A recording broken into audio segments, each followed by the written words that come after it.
Hello my friends! Beneath the cool skies of northern France, on chalky soils, carved by time and tradition, lies a region whose name is synonymous with celebration, Champagne. A land where history, terroir and craftsmanship converge to create the most iconic sparkling wine in the world. For centuries, the rolling vineyards of the Montagne de Reims, the Côte de Blanc, the Vallée de la Marne, for example, have yielded grapes of exceptional character, Pinot Noir, Chardonnay and Pinot Meunier, each adding its voice to the symphony in every bottle. Here, the ancient methods refined by monks and merchants evolve into an art form. From the cold cellars where wines slumber on lees, to the delicate riddling and disgorgement perfected by visionaries like Viticulture, each bottle of champagne is a testament of patience and precision. But champagne is more than a wine. It is a culture, a legacy, and a promise of excellence protected fiercely by its people and institutions. It is the story of empires and innovators, of resilience through war and economic shifts, and of an enduring spirit of elegance in every effervescent sip. This is the story of champagne, where every bubble tells a tale.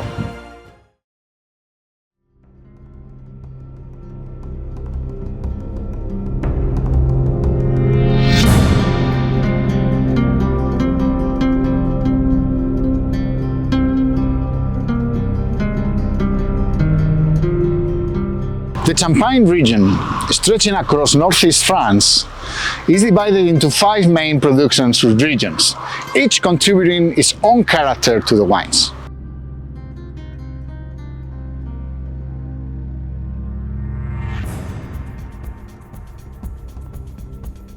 We begin in the Montagnes du Rhône, a plateau famed for its black grapes, particularly Pinot Noir.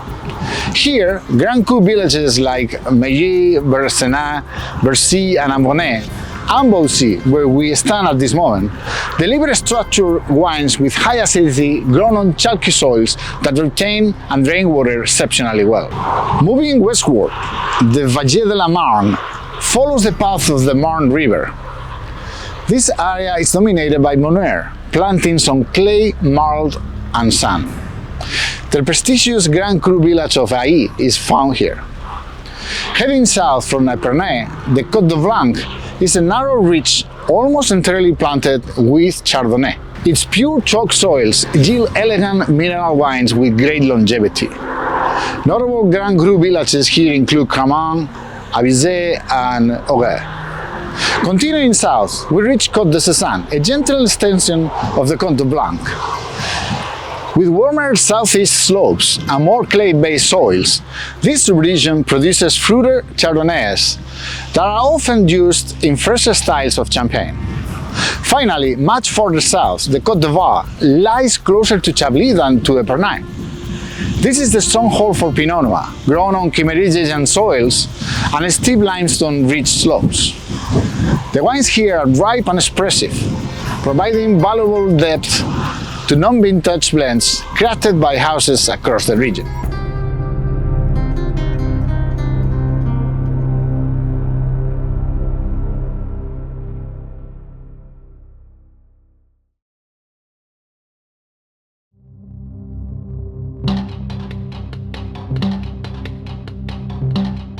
The story of Champagne is one of innovation, resilience, and reinvention. Its origins lie in the still pink wines of the region made from Pinot Noir, far from the sparkling icon it is today. In the 17th century, English demand for slightly fizzy wines sparked curiosity, and the durability of English cold fireglass bottles made controlled effervescence possible. Dom Pierre Perignon's pioneering work in blending and pressing helped elevate quality and consistency, laying the foundations for modern champagne. In the 19th century, breakthroughs such as the second fermentation in bottle, Riedling, and the Gosman, spearheaded by figures like Vauquelicot, enabled the production of clear, sparkling wines on a commercial scale. A drier style soon took hold, first among British consumers. In the 20th century, the boundaries of the Champagne appellation were formally defined, and systems like the Echelle du Cru and reserve wines were introduced to stabilize quality and pricing. Through tireless efforts by the Comité Champagne, the region secured legal protection and global recognition for the name Champagne. These milestones, shaped by both human ingenuity and a unique terroir, have made Champagne a benchmark for traditional method sparkling wine across the world. I'm at Domaine Paul Varat here in Beaucy, and I have the pleasure to be talking to Stéphanie Ducrot, who is the managing director of the estate. And we're going to be talking about a few things. Thanks for receiving us, first of all. How are you? Fine, how are you? I'd like to hear a little bit about the history of this domain. It's actually a very well-known domain, small production, family-owned, has been doing, the history actually goes back a few hundred years, I believe, but mainly to Paul Varat. So can you tell me a little bit about the history? Yeah, of course. So Champagne Paul Varat was founded in 1833, and it's a family house. We have 11 hectares of vineyard, everything in Beaucy, 9.5 of Pinot Noir and only 1.5 Chardonnay. But then the really start of the house comes from Paul Varat in 1965, because before the house was a farm. And so in 1965, Paul Varat decided to build a press and a winery. He was also one of the first producers to ship some bottles to the US. Still owned by the family, the daughters, right? Yeah, of course. Paul Varat has 4 daughters, and so they are really involved into the management of the house. We work all together with myself and the team about taking, big decisions. The aim is to keep the same quality, so we bring long aging. We are lucky to work with a beautiful terroir, Beaucy, which bring a lot of power, a lot of structure, and the aim of the winemaker of the house is to bring some finesse and elegance. Good. Well, the history of Champagne as a wine elaboration region is way older than your domain, of course. And I like our viewers to understand a little bit how this happened to be, because at the beginning here, my understanding is that it was mainly a still kind of rosé and red wine from Pinot Noir, and then it evolved somehow into sparkling. And there's a nice history behind it. Can you tell me a little bit about it? Yeah, you're right. Like in many wine regions, we started with some still wine, and in 16,000, beginning 16,000, they discovered sparkling wine, how to do bubbles. We speak a lot about Dom Pérignon. really famous, but this is the story.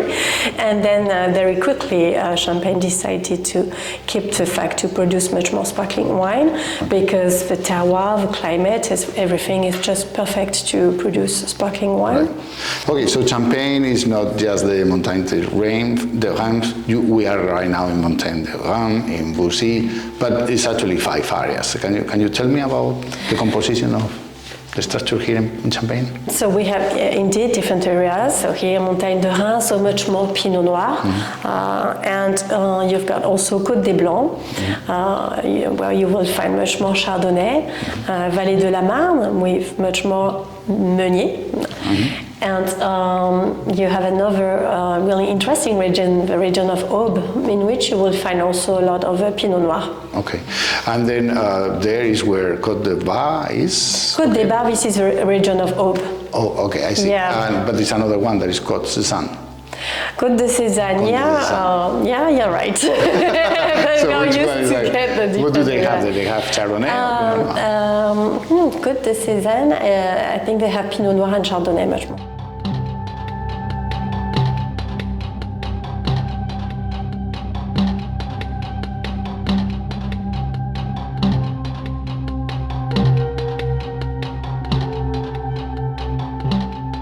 Well, I'm in Cumières, at the beginning of the Marne Valley, and I'm with Alice Payard, who is the family owner of Maison Bruno Payard here in Champagne.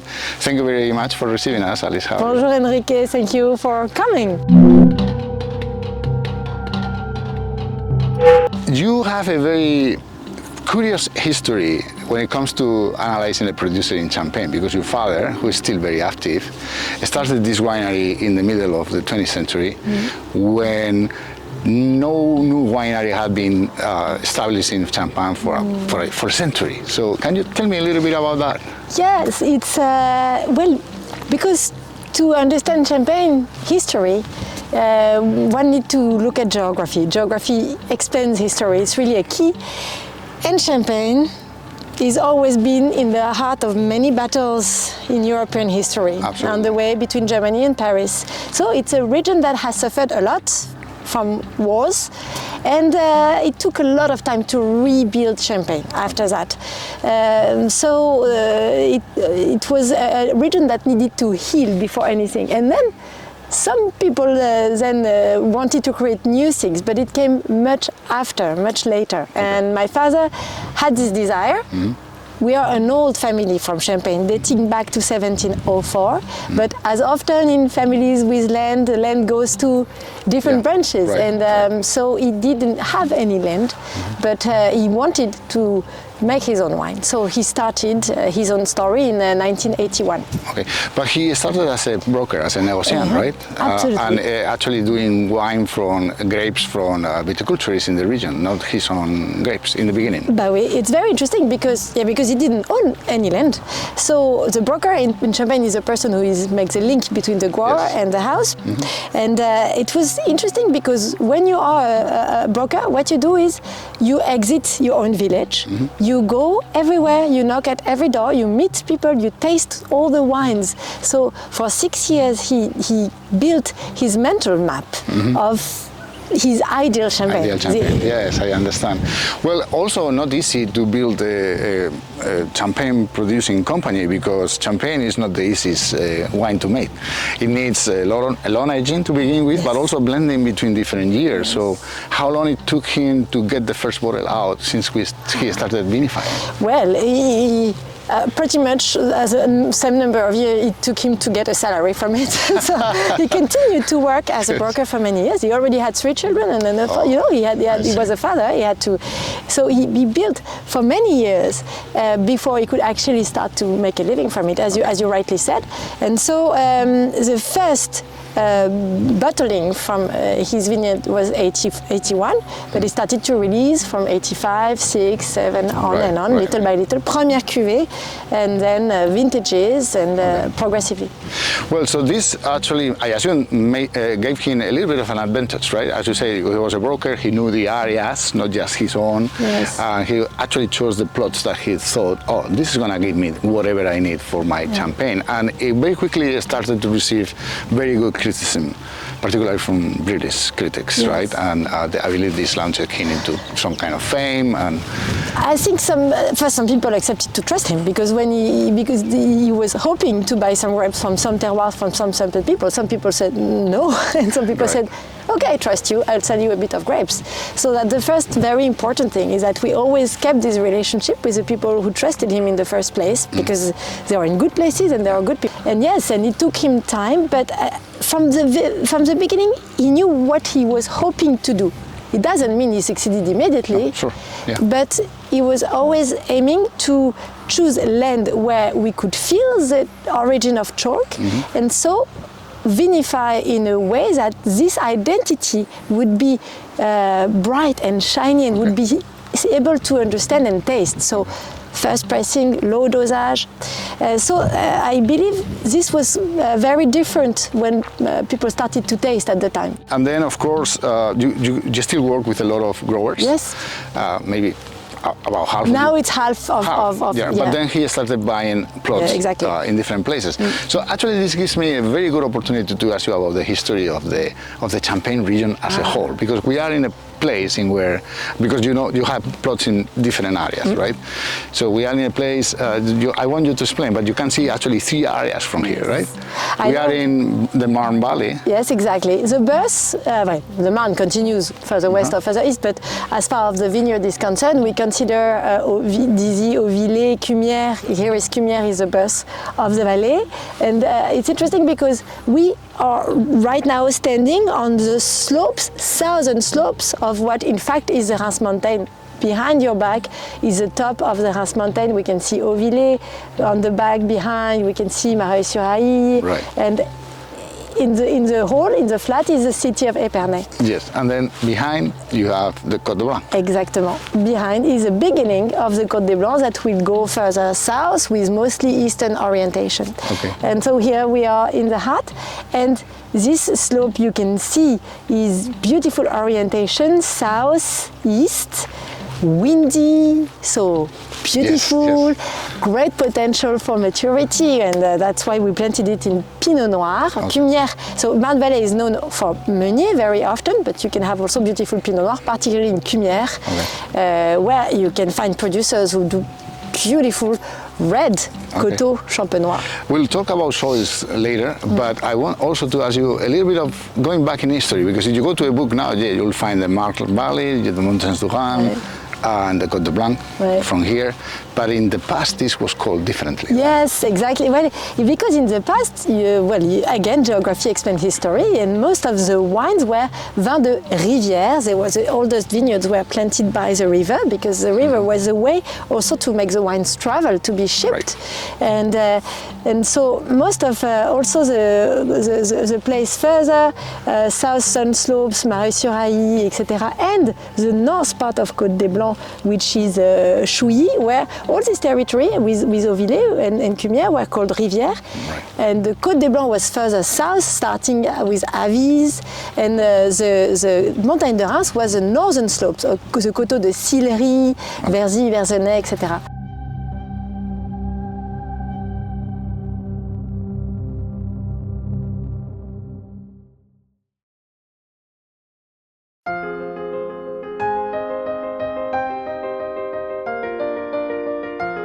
From the historic city of Épernay, at the heart of the region, we explore how Champagne's cool climate, chalky geometry, and unique soils come together to set the character of the most famous sparkling wine in the world.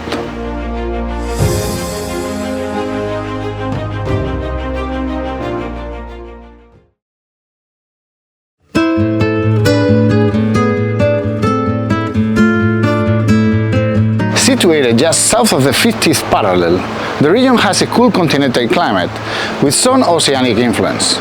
making it one of the most northerly wine growing areas in the world. With an average annual temperature of just 11 Celsius and around 700 millimeters of rainfall evenly spread throughout the year, the conditions naturally lead to low alcohol, high acidity based wines. These are ideal for traditional method sparkling wine.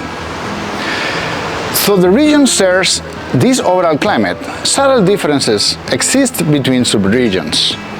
The Montagnes de Rhône, with its elevated plateau, can be more frost-prone, especially in its north-facing vineyards. The Valle de la Marne, running along the river, is also susceptible to frost, making the later budding Meunier variety particularly well-suited. Farther south, the Côte de Blanc and Côte de Sézanne enjoy slightly warmer exposures, with the Sézanne slopes producing riper fruit. The Côte de Var, close to Chablis, benefits from similar conditions and reliably ripens Pinot Noir on its limestone-rich hillsides. Over recent decades, gradual warming has led to earlier harvests, improved ripeness, and fewer poor vintages, subtly shifting the profile of Champagne while maintaining its hallmark freshness.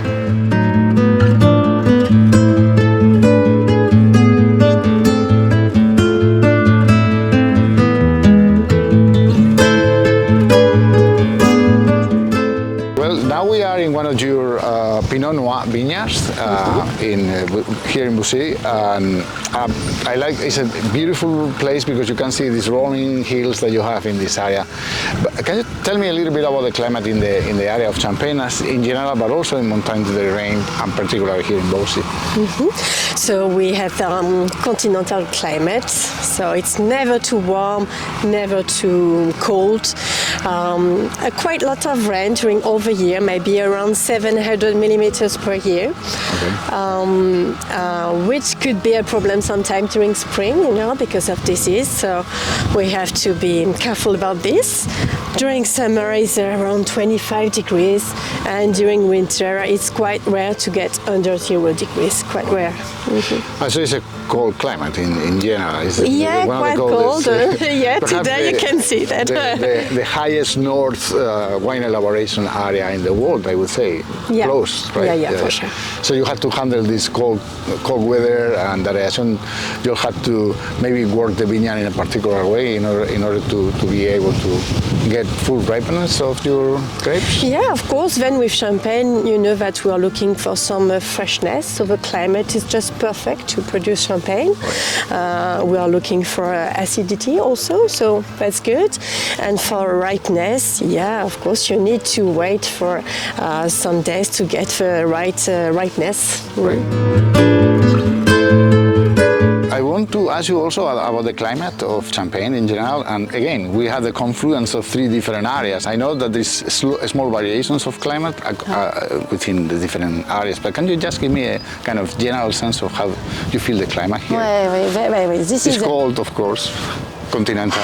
It's semi-continental, yes. Donc the influence of the west and ocean is still here. It comes from this valley. Exactly, from Alsace. Absolutely, when we look at the maps every year of rain, clearly it comes from the west, also from the south of Champagne. Southwest, most of it. And so the climate is what made Champagne become sparkling. Because we are this northern vineyard, right, with the challenge of getting maturities in the 2,000 years of history of wine making in Champagne. It was always about waiting for the maturity and having late harvest, and because having late harvest, late start of fermentation, then the winter would come in, block the fermentation without consuming the whole sugar. Exactly, right? And it would start again in the spring. And this is how it was for so many years considered a default or a devil's wine, and you know all that story already. Yes, well, but I know it, but maybe our viewers don't. So my understanding is that British created the glass bottle, and then the wines from this area were shipped to Britain. and in the way there they started fermenting again in the bottle because they could not finish the fermentation during the winter because of the cold temperatures. And then they started to develop taste for the frizzy, the spritz of the wine, and then you started to say, okay, well, if you like it, we can do it in purpose, right? And then is where Dom Perignon and all these well-known people started. And Louis XV. Louis XV. Yes, okay. because as you said, because of the, in fact, industrial revolution of the glassmaking. Yes. In the Great Britain, who were more powerful than we were, there was this risk that wine would be consumed and finalized in Great Britain. And in fact, it is the King Louis XV who gave the authorization to people from Champagne and only to people from Champagne to bottle their wine. Because it was forbidden in France to bottle the wine. The wine was traded in large. And that's why Louis XV is obviously very highly regarded in Champagne and honored as the person in fact who legalized Champagne. Because before him there was some illegal Champagne under the coat that were drunk in Versailles because his uncle the regent loved Champagne, but it was not legal. So it was 1727 I believe, or 28. I think 27, and then is when then after that began the big adventure of sparkling champagne.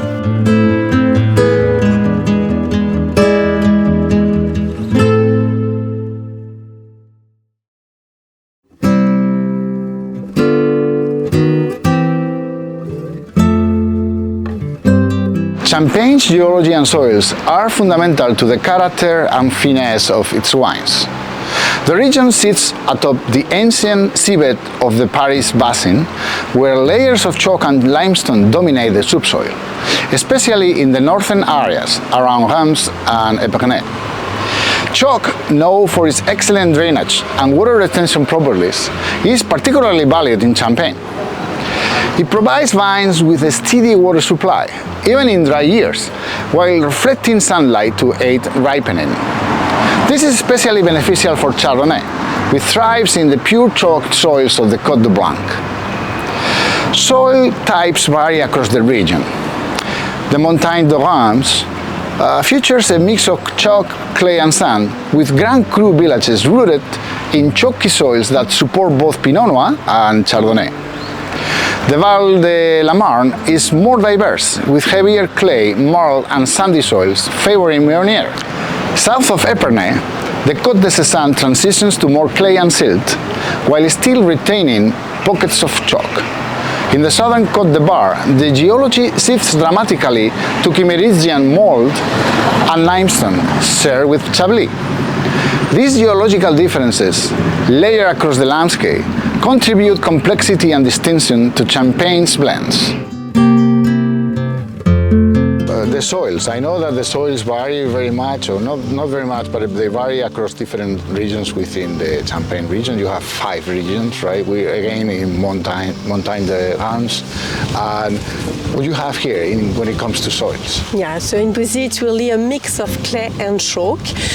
So here you can see that we are mi-coteau, mid-slope, and very quickly you will find the chalk. A few centimeters, and yeah, you will find chalk, which will permit to the vines to get some heat and some water when it needs. So this chalk and the clay, well, the clay retains more water, I believe. That's my understanding. And it benefits perhaps more Pinot Noir than Chardonnay, because you base your production in Pinot Noir mainly. Yeah, Pinot Noir, you know, this is the grape which will bring the structure, the power. The fact to get some clay and chalk will permit the Pinot Noir to get more fineness, more elegance. Mostly Champagne, the coast of Champagne, or the end of the Bassin Parisien, geologically speaking. So you have that is the Bassin Parisien which fell, and so which created this coast. So you have a massive, let's say, subsoil of chalk, which is called the belemnite chalk, and it's from the Cretaceous period. It's over 90 million years ago. So, because here it used to be covered by sea. Yeah? Yes, yes. And literally, not this parcel, but just the one 50 meters from here, I did, when we replanted it, 2 big holes on the top and on the bottom of the parcels, to the faux spédologie, to go and study the ground. And I could see that the bottom of the parcel was immediately on chalk, which is this residual of marine life, while the top was the beach. We had done the whole, we had the sand, we had the concretion of the sand. It's very impressive to see that 90 million years later. But so it's a question of where you are, is how deep the chalk is. Absolutely, exactement. So that's for the subsoil. When you are on the northern part of Champagne, the southern part of Champagne, the Aube territory, which is really at the boundaries with Burgundy, is even older. It's Kimmeridgien ground. It's also a certain Calcarean ground, but slightly different, much more rocky, and hard to work. With fossils, sea fossils as well. Absolutely. The question is how deep that chalk will be, and that the topsoil will vary a lot. So when you're in Côte des Blancs, that chalk is very, en français on dit affleurant, very nearby. It's very nearby. Topsoil is much more limited, and that's very interesting for Chardonnays. It's, in a way, much easier to work, I can say it, because we work in different territories, and it clearly is much easier to work because there is great drainage. Okay, and this is why the Côte de Blanc is mainly Chardonnay. Yes, absolutely. And if you work your vineyard well, the vine can easily find its way vertically, because the chalk is a fragile rock, so it is full of small holes where the vine can find its way, and it acts as water reserve, very important in droughts. But when you are more here, let's start with Reims Mountain. All that keeps the forest and the top of the mountain together is obviously not the chalk, it's the clay and the sediments and a combination of alluvions because of the movements of back and forth of the water, which gives deeper soil, which is very interesting for Pinot Noirs, also sometimes for Meunier. And then when you get to the Marne Valley, more and more will be the clay. Further west you go, the deeper the chalk and the more the clay, which is also very rich in terms of taste. It is a challenge to work. It's much more complicated. The reaction of topsoil is very sensitive to water, so it takes a long time to integrate the water after the rain. So the ground management is a challenge. But then when it's dry hard as cement, so it's very tough as well.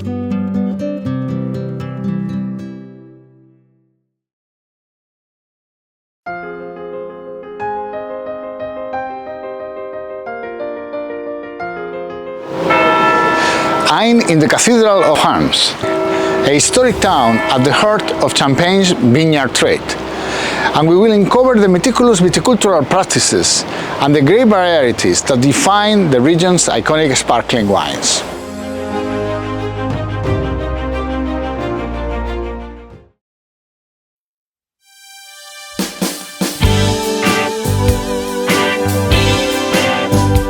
In Champagne, viticulture is a precise and highly regulated craft, shaped by centuries of tradition and the demands of sparkling wine production.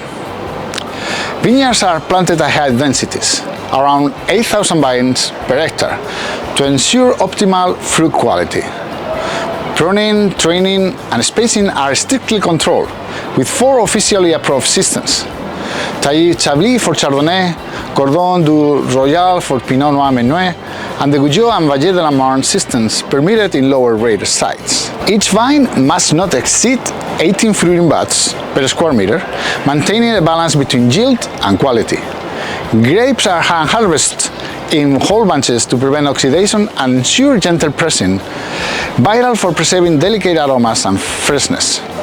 To protect the vines in this cool climate, growers manage threats such as frost, hail, and disease through careful site selection and sustainable practices, increasingly promoted by the Comité Champagne. These disciplined methods, rooted in both heritage and innovation, ensure that the raw material for champagne, grapes, is as refined, as consistent as the wines themselves. Alice, you put a lot of attention into how you treat your vines beyond the vine itself, right? For the soils and the biodiversity. I see some buses there. You have the cover crops. Can you tell me your approach to viticulture? Yes, that was interesting because it was first an intuition from my father, and it became then a scientific observation. It took him 15 years before he could acquire his first land, so it was obvious for him that he wanted no weed killers because he could feel there was something wrong about it. And then when I joined in 2007, my first year was in the vineyard, and with the vineyard master at the time, I learned a lot, and we started all a series of analysis, little by little, with every new plot we would buy, and we would observe.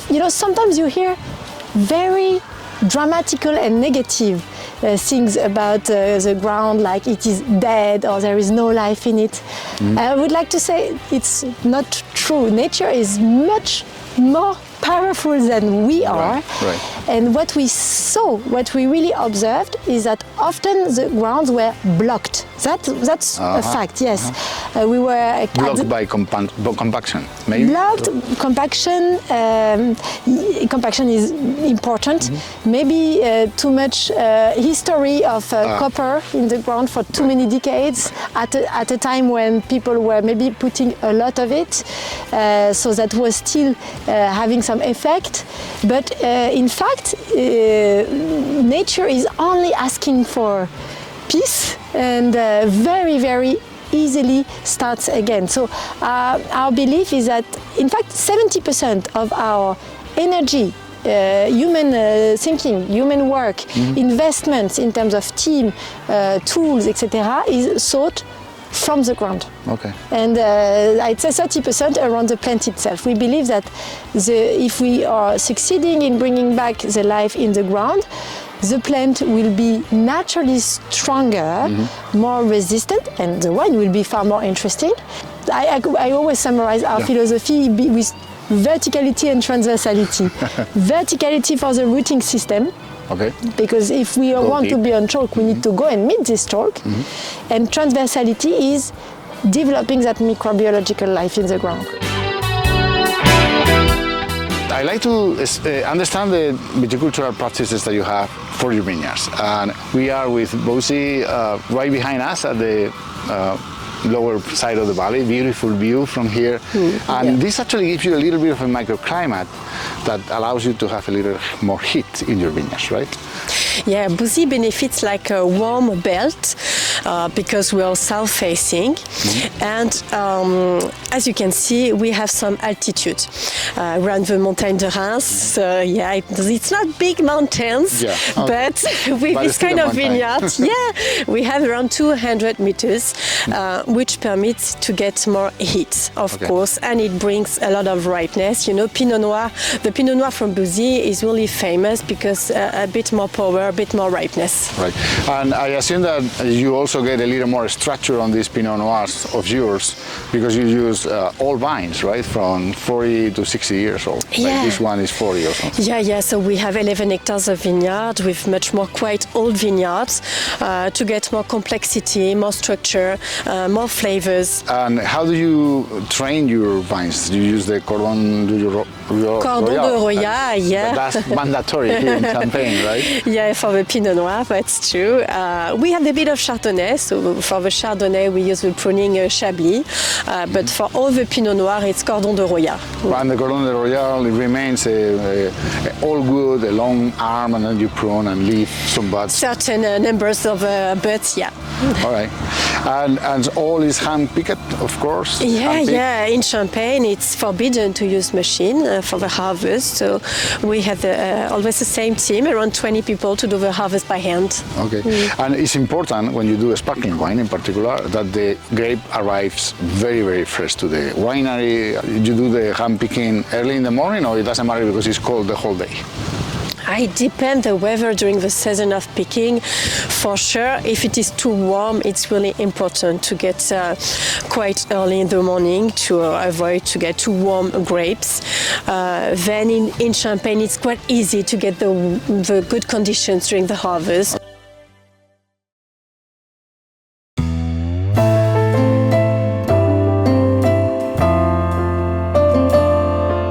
Each of the three main grapes of Champagne brings a unique character to the blend, and their proportions vary according to vineyard site, house style, and desired expression.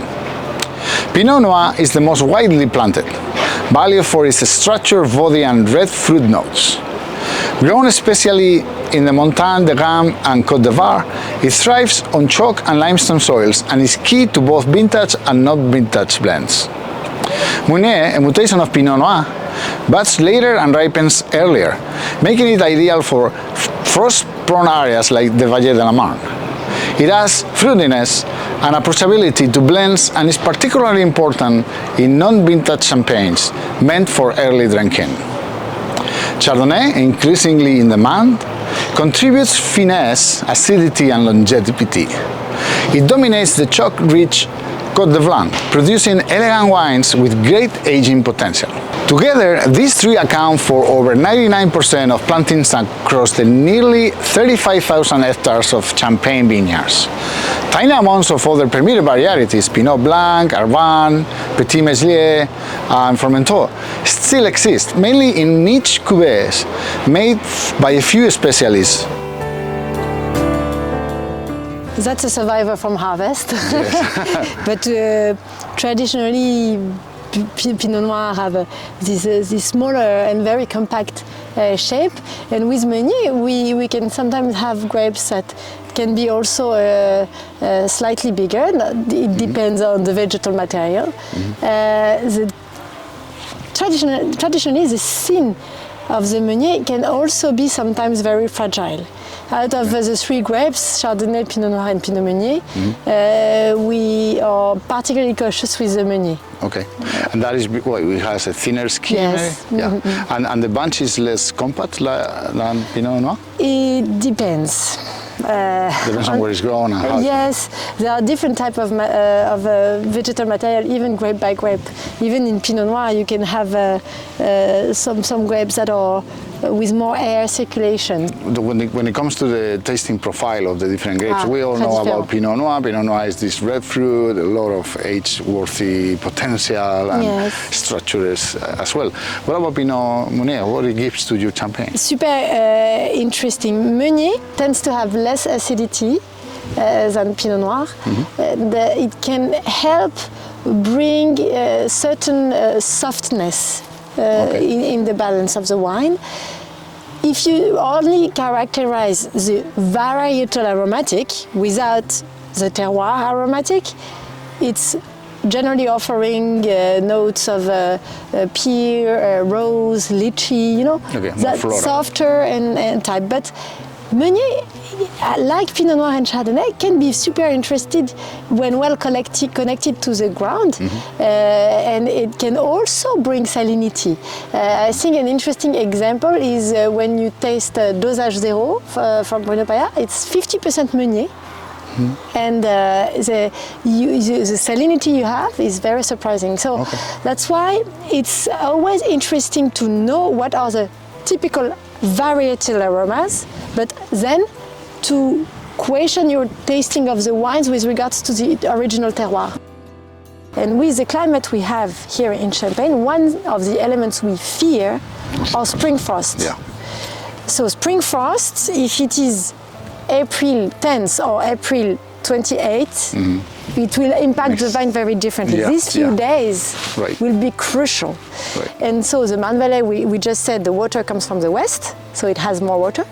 The ground doesn't manage the water as well, so the sensation of humidity stays, and the river is not far. So there are three reasons why Meunier traditionally was more planted here.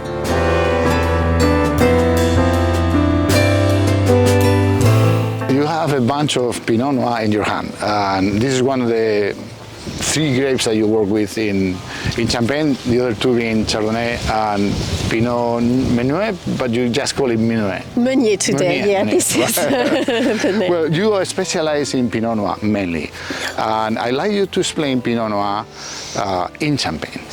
So just a few words about what the Pinot Noir will bring into the wine and the Champagne. So the Pinot Noir will bring the structure, the power, and a lot of fruit, of course. For us, we are looking for bringing much more ripeness. Okay. So to choose the right date to start the harvest, we will wait for the ripeness. Okay. We want to produce some wines for gastronomy, so we are looking for much more vinosity. That's why we wait for more ripeness. Okay, so can I try one? Because you harvest last week, right? Yeah. Okay. I want to see what kind of. But you forgot a grape. But they're pretty acidic. Yeah, because we need acidity also, Oh, wow. because we are looking for some freshness in Champagne.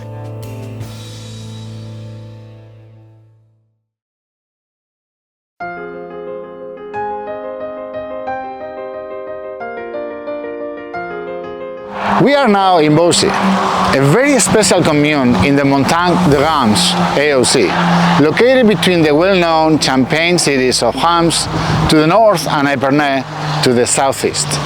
Winemaking in Champagne is a process of precision, tradition, and time, centered around the renowned traditional method, also known as the method champenois, as it was created here. This intricate technique, involving second fermentation in bottle and long aging on the lees, has been developed and improved over the centuries, and is what gives Champagne its signature finesse and complexity. To understand how this transformation unfolds, we'll let the producers guide us through each of the steps. Alice, we are now in your fermentation space with stainless steel tanks of different sizes. I assume that this is just to separate plots and villages. And then barrel fermentation, right? Because you have about 20% of your fermentation happening in barrel.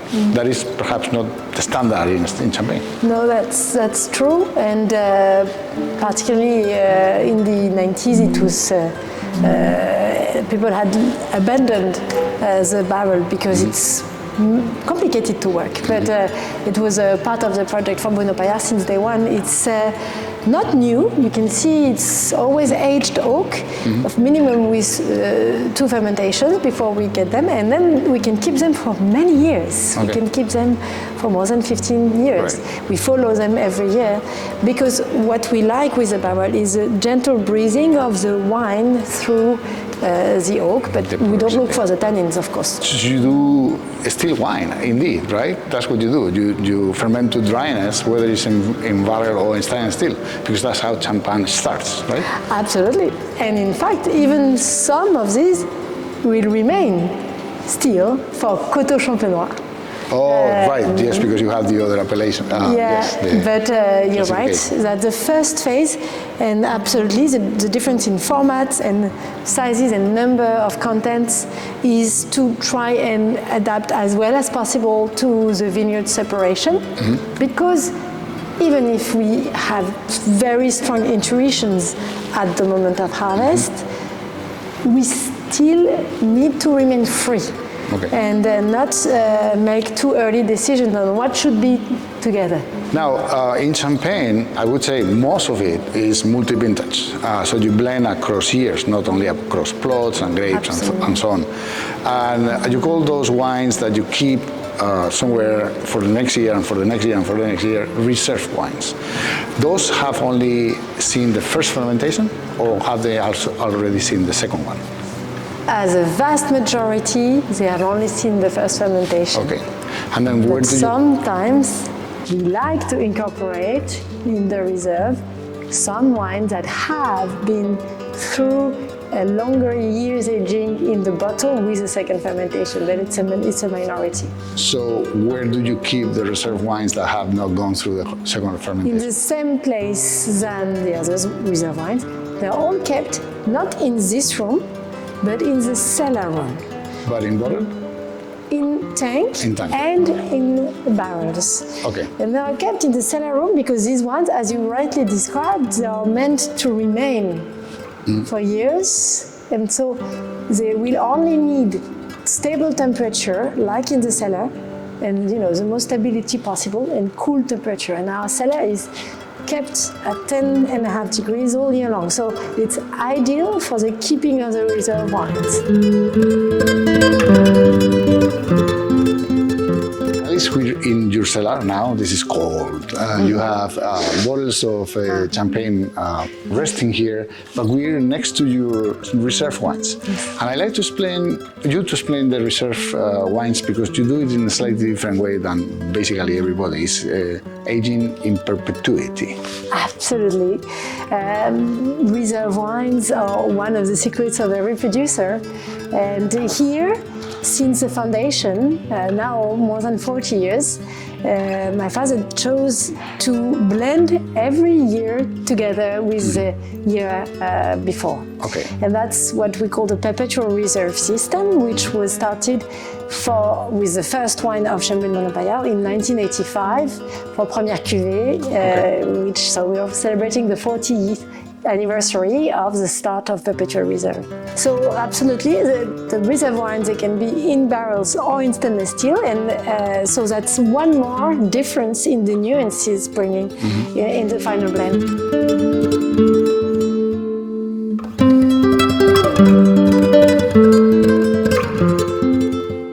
After you made your blending, then you go to the second fermentation in bottle, and that takes a long time, right? How long in your? I assume you have a range. Minimum 3 years for the younger wine, up to 10, 12 years for the older wines. Okay, so that's a long time. But after all that processing where the yeast has decomposed and the wine has absorbed all these aromas and the bubbles become more and more fine, you had to get rid of the yeast leftovers, right? Absolutely. At the beginning, it was Madame Clicquot who invented the riddling, but now it's done automatically with these jarro parettes. Yes, she first invented, she first invented the table with the idea of planting the bottle a little bit, like with a hole, and little by little, working on, she understood that the shape of the hole had to be differently, so the weight of the bottle could stay.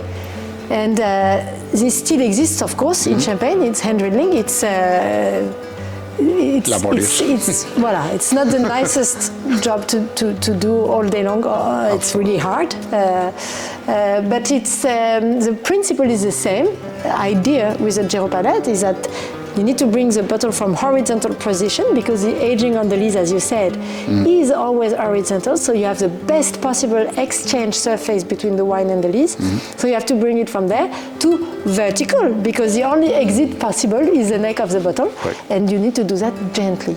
Okay. So that's the jarro palette. They're somewhere in their way. They are in their way, and so the difficult. They're almost finished, but the critical moment is the shoulder of the bottle, and little by little they are concentrated here. So the first movements, whereas it's by hand or with the jarro palettes, is always quite large, big movement because you need to unstick the sediments from the glass that's been for years steady, and then you wait for long hours. It's not only a question of tilting the bottle; it's also shaking it a little bit. Yes, in the first ones, and then the more you get to this position, the smaller the movements, and the more frequent they become. Well, I believe that after that, the only thing that is left is to taste some of these wines. Almost. Almost? Okay. What is left? Disgorgement. Disgorgement, yeah, of course. And it's very brief in the life of the bottle, but it's very brutal. If you're here, it's because you love wine, and if you love wine, it's because you know wine is alive, right? Right. So imagine you take a living body, you let it, you open it, you take something out, you add something new, and you close it. You're gonna disturb. It's like a surgery, it's physical surgery. So what do you need after a surgery? To rest. That's why you cannot drink right after disgorgement. We always send back the wine in that same room, so they go in the next room for disgorging, and they come back in the cellar. For how long? minimum 6 months, up to 2 years. Because it's, again, I take this image of the surgery, because I think it's very natural and easy to understand. For the same surgery, for a 6 years young boy, he goes back to play 2 months after. Right. For the father, maybe longer, and your grandfather, maybe even longer. Also because after disgorgement, you had to replenish a little bit of the wine that you have lost, and then in some cases, that's the liquor de expedition. Absolutely. And you can add sugar, for example. Some people add sugar or whatever, fruit, whatever. Absolutely. New elements in the bottle. Yeah. So new, provoking new movements, new aging processes inside the wine. And then the bottle is ready? Yeah, minimum another 6 months after, but yeah. Okay. After that, we can taste. Okay, so let's go and taste. Sure.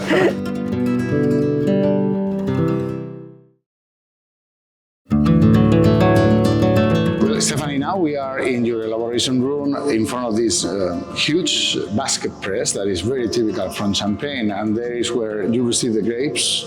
Whole bunches go here and you start pressing. Yeah, so we have two different types of press, an automatic one and the traditional one, and we still use this traditional press, which is for 4,000 kilos of grapes. With 4,000 kilos of grapes, we have 25 hectoliters of juice. We will only use the first press that we call the cuvée in Champagne, because the first 20 hectoliters gets much more flavors, much more complexity. And this press was set up in 1965, and this is really the beginning of the story of the house. It was set up by Paul Barra himself, and you can see the date, 1965. Yes, this is the story of the house. All right, and then after pressing, you go to stainless steel for fermentation. We mainly vinify in stainless steel, indeed. We have some few oak barrels for the cuvée Annonciate, but Bouzy brings a lot of ripeness, a lot of power, so we prefer to vinify in stainless steel to keep freshness, acidity, and the expression of the terroir. Okay, but the elaboration of Champagne doesn't end there. That would just be a standard still wine, and then you go and do the second fermentation in bottle. But we want to discuss this somewhere else.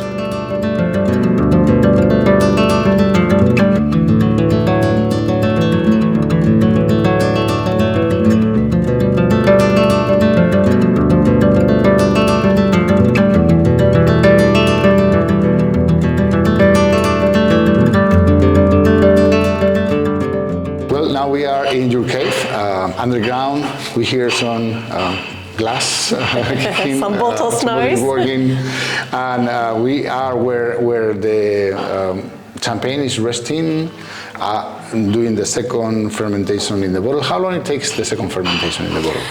It depends, but in the bottle it will last around 6 weeks, a bit more sometimes. Okay. So just after the bottling, we put the bottles here in the cellar, which are 11 meters deep, same temperature all the year thanks to the trunk. Yes. So 12 degrees all the time and the same rate of humidity also, and no light. Yes, absolutely. And then the fermentation lasts for 6 weeks, but this doesn't mean that the bottles stay only here for 6 weeks. How long? No. Much longer, right? much longer. Yeah, as we want to bring much more flavors, much more complexity, we bring always quite long aging. For the non-vintage, for example, it will be minimum 4 years. The minimum in Champagne, mandatory, is 1 year and a half. 15 months. That's it, yeah. So you do 4 years. Oh, yeah. Okay. Yeah. and then you have cuvées that will age for longer than that. Yeah, for the vintage it will be even more. So 6, 7, 8, 9 years, it depends. For example, the oldest currently on sales is Annonciate 2012, and this is 12 years on the lease. Okay, well, that's impressive. I like to try that. And so what happens here is that for the second, so the wine has been made, the first fermentation has finished, you have a dry wine. And then you put the, what is the liqueur expedition? Oh no, that's... Liqueur de tirage. The tirage, okay, the expedition is later, right? Yeah. The liqueur of tirage, and then it contains a little bit of sugar. Yeast also. You close the bottle with, can you take one out? Yeah, of course. We use some crown cap. caps. Yes.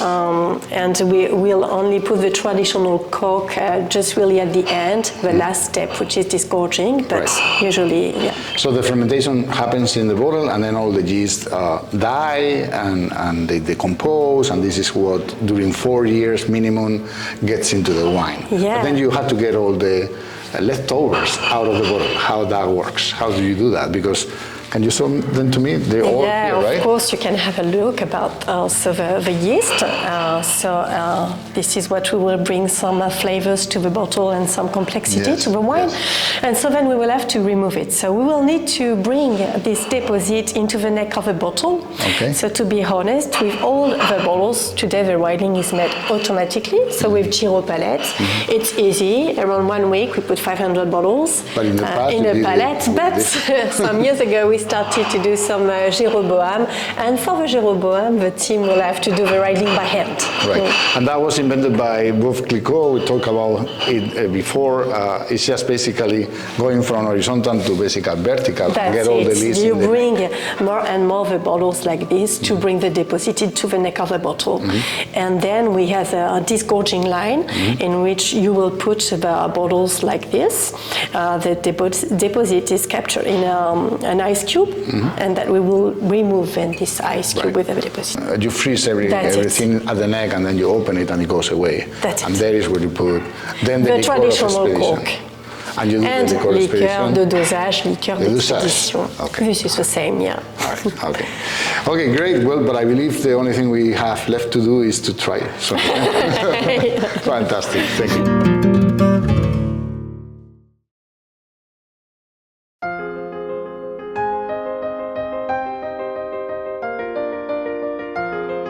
Tasting champagne with the producers is more than just sampling wine. It's a window into the soul of the region. Each bottle reflects not only the terroir and grape varieties, but also the choices, philosophy, and craftsmanship of the people behind it. From vineyard to cellar, every decision shapes the final blend. And no one is better placed to explain that than the producers themselves. In this section, we will join them to explore how style, vintage, and winemaking vision come together in the glass, revealing the diversity, elegance, and depth that make champagne truly unique. But wait, because champagne does not end with a sparkling wine.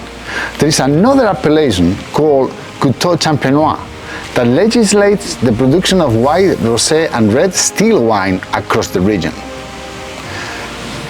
And many people don't know this, but there is a third smaller appellation for rosé still wines elaborated from Pinot Noir in the commune of Le Rizy that is extremely valued by locals. And since I'm in Le Rizy village right now, let's look for a place where we can find a bottle of this delicate rosé and see if we can pair it with a dish from the area. All right, my friends, as I promised, we're gonna start the tasting of champagne with a still wine from the appellation Le Rizy. We are in Le Rizy right now, and we asked for a bottle of a well-known rosé from the area, and we're gonna pair it with foie gras. And well, let's just try it. The color of this wine is really, really unique. I mean, it's not that there's no more rosé wines with this color, but this is really, really vivid. It's a rosé kind of permérion, and a lot of life in the color, and it has aromas that are very floral. To me, it's like smelling a rose, basically. And what I'm going to do now is to try it with a little bit of foie gras. This foie gras is delicious. It's really, really smooth. And I think it's gonna pair perfectly fine.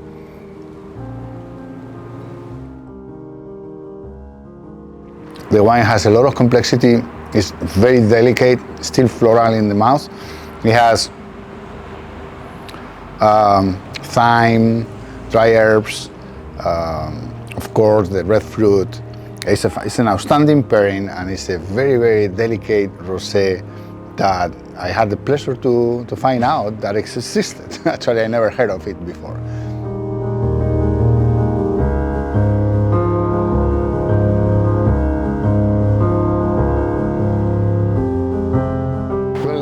is, before we go and taste some of these wines, there's something very special that you do in one of your cuvées, that is to ask an artist to do an art piece that goes with something that you felt from the tasting of your own wine. Yeah, that's it's always a very fun and vertiginous moment at the same time, because it's like we let the wine go.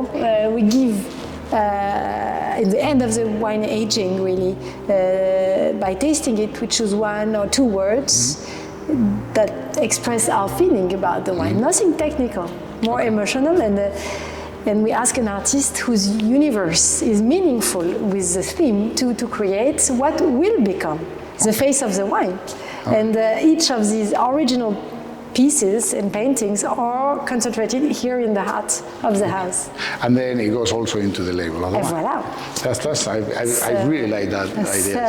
That's why I say it's vertiginous sometimes. You're like, whoa, that's going to be. But here you chose Jean-Yves Gosti. I like the art, that's why. Very beautiful. He's a sculptor initially, and you can see the strengths in his drawing as well.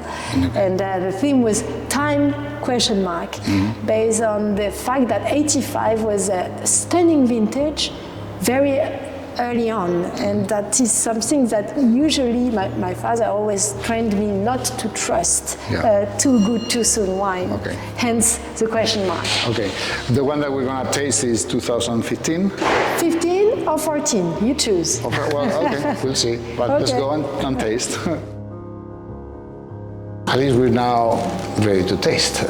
Some of your wines, we just chose two. We're going to taste more later, but which one is the first one that you're just opening right now? Well, I think to get to know a producer, it's important to taste the main wine. And that was the reason why my father founded Champagne Bueno Paillard. It's because he had this wine in mind that he wanted to produce, which is called Première Cuvée Extra Brut. Okay.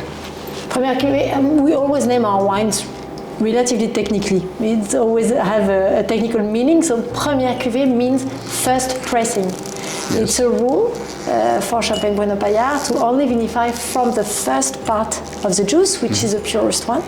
And of course, the second part is not thrown away, but it is not vinified for Bueno Paillard. All right. So this is a blend of multiple plots, I assume, different grapes. Absolument.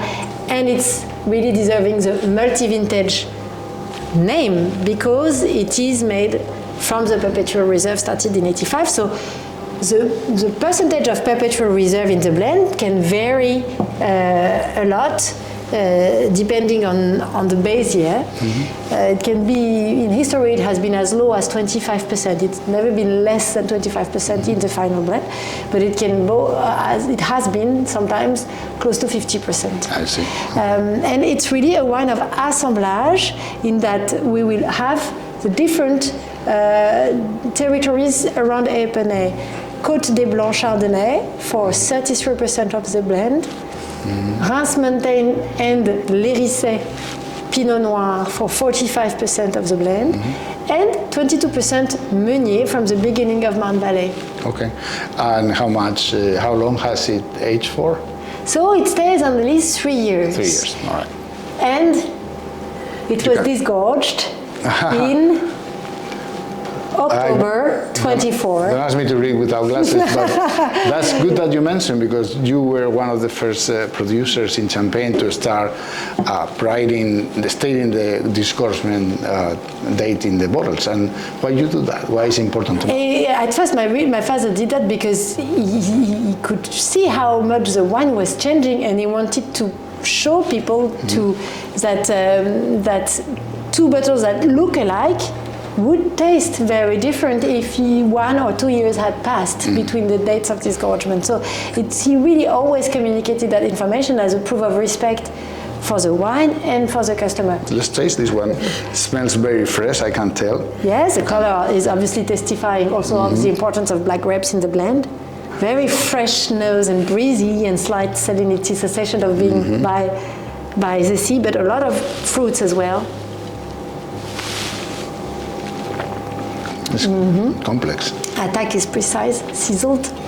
The acidity is lively on the palate, and but not aggressive at all. And the wine is quite centered. You can feel that the dorsal spine of the origin. Really the idea behind Bruno Paillard is feeling the origin of the chalk. You can feel that, even almost a sensation of rockiness on the tongue in terms of texture. The next one is the one that we were discussing before. It's a vintage one in where you have the art in the label. Absolutely. And that should be different tasting profile, I assume, as well, right? Than Yeah, and it will be different. Every vintage is a new adventure, of course. In this case, it is 14. And we focused only on Chardonnay on 14, so it's a Blanc de Blanc. In order to make a vintage, of course the year must be stunning. Right, but, you don't do but there must year. be enough as well. Yes. Because, no, it's true, because we don't want to do a vintage at the cost of doing less good quality for the multi-vintage. I see, okay. So 14 Blanc de Blanc, disgorged, January 23. How long did it age for? So it's easy mathematics. 14 okay. Blanc de Blanc, bottled in 15. Yeah. Disgorged in 23, so 7 and something years on lees, plus 2 years after disgorgement. Yeah, the leaves are much more present. You see all these pastry notes. Exactly, color is slightly different, going towards greeny hints, but it's deep. It's sustained because you can feel it has age. We have this ripened apple kind of. True. Yeah. But in fact, we called it gourmand. So you mentioned roasted pineapple and the aromatic of almost cooked fruit in a way. Yeah, cooked fruit. But it's a like vintage. an apple pie or something like that. Yeah. And it's way very, very complex in the mouth and with a lot of structure. That's what I would say, and tension. Yes, you can still, they are very different, but you can tell they're from the same family. The structure is close, but the aromatic, and of course the depth given by extra age for the vintage, you can find that if you choose to forget your Premier Cuvée in your cellar. You put it in your cellar with your Barolos, or your Burgundies, your wine that you know you have bought for later. And you let it 2-3 years, 4 years, you forget and you check, oh, I have that disgorgement 2024 and you're in 2029 from Bruno Paillard Première Cuvée, and you taste it, and that is a wonderful surprise. And if you cannot do that, you can open the bottle of Cuvée 72, which is exactly what we do it for you. Cuvée 72 is we disgorge Première Cuvée. We keep it in our cellar, exact same cellar, 10.5 degrees, same aging environment for another 3 years. Okay. But 36 months on the lees, 36 months after disgorgement, hence the name 72. Okay, all right, sounds great. Well, thank you very much for all the explanations and traveling the valley with us. Thank you, for your time and curiosity, and vive la Champagne, Vive et la vive Champagne. l'amitié. Thank you.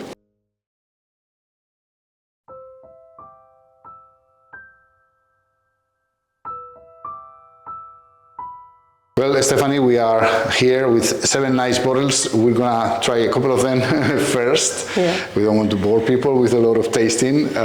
Starting with your signature. Brut wine. Reserve, a signature of the house. So this is the main part of the production, half part of the production. And this is really the image of the terroir of Bouzy. That is 80% of Pinot Noir and 20% of Chardonnay. Okay. Which is more or less the ratio of grapes that you have in your vineyards, Yeah, indeed. Okay. that's it. That's very nice. And they come from all around the place, from all the different So plots we you have, everything comes from Bouzy, but we have 33 different plots with different positions, which is really interesting for blending. So this one is with an aging of 4 years on the lees. And sugar is 7 grams. For all the champagne, we avoid the malolactic fermentation to keep some freshness and acidity. Oh, it's very fresh. Good structure. Apple, plums, small plums like Mirabelle. Yeah. And also some citrus nuts. Very thin bubbles, thanks to the long aging. Right. Because it's been 4 years in aging. 4 years on the bottle. list, yeah. Right. It's a nice complexity also for what we call an entry level for a signature. And yeah, a lot of flavors. What kind of food would you pair it with? So very often we recommend this one for the aperitif, but it's easy to match with a lot of things like white meats, also some oyster. Also, it's easy to drink, so aperitif is really nice for this one. Yeah. You will see that we have much more complex wines, which are really good for food. All right, good. Well, now another of the bottles that we have here, also very representatives, and I actually know very well that, particularly for our clients in the United States, they will love this one because it's a rosé, right? Yeah, right. In the US, we ship much more bottles of a rosé than the white signature. Yes, okay. And it's like for us a second signature because Bouzy is really famous for the red wine and for the rosé champagne, and the house is also very famous for the rosé. You will see that we have also a lot of vinosity. This is what we are looking for. So the rosé is made by blending method. That means that just before the bottling, we add some red wine. So we have here 80% Pinot Noir, but in the 80 Pinot Noir, you have 10% of red wine, the Bouzy Rouge. The aging is the same as the Budweiser, 4 years on the lees, and the sugar is a bit less, 5 grams, because here we're looking for more freshness. I can feel the strawberries and the red fruit here, very out of the glass. And the color is beautiful, color is almost salmon. A lot of freshness too, with some notes of grapefruit. Well, I think it's an outstanding wine. I had to admit that I haven't tried. I had tried this before, but I haven't tried this one, unfortunately, even being in the United States. But it's my pleasure to have tried this with you. We're going to continue out of cameras trying the other ones. But thank you very much, Stephanie, for all your help. Just thank you. And for receiving us. It's been a pleasure. Thank you. Thanks.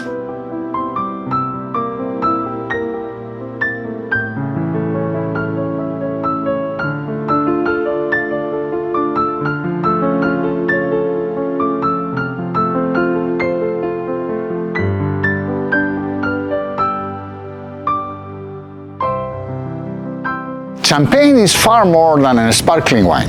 It is a region, a legacy, and a symbol of celebration born from centuries of dedication, innovation, and craftsmanship. From its chalky soils and cool climate to the hands of growers and producers who shape each bottle with care, Champagne represents the harmony between nature and tradition. As we've seen, behind every glass lies a story of place, precision, and passion. Whether enjoyed in moments of joy or quiet reflection, Champagne continues to inspire the world, not just with its bubbles, but with the people and history that make it possible. Did I love Champagne before visiting the caves? Yes. Do I love Champagne now? Even more and forever. And well, don't forget that you can get some of these wines at winedos.com if you are in the United States of America. Cheers.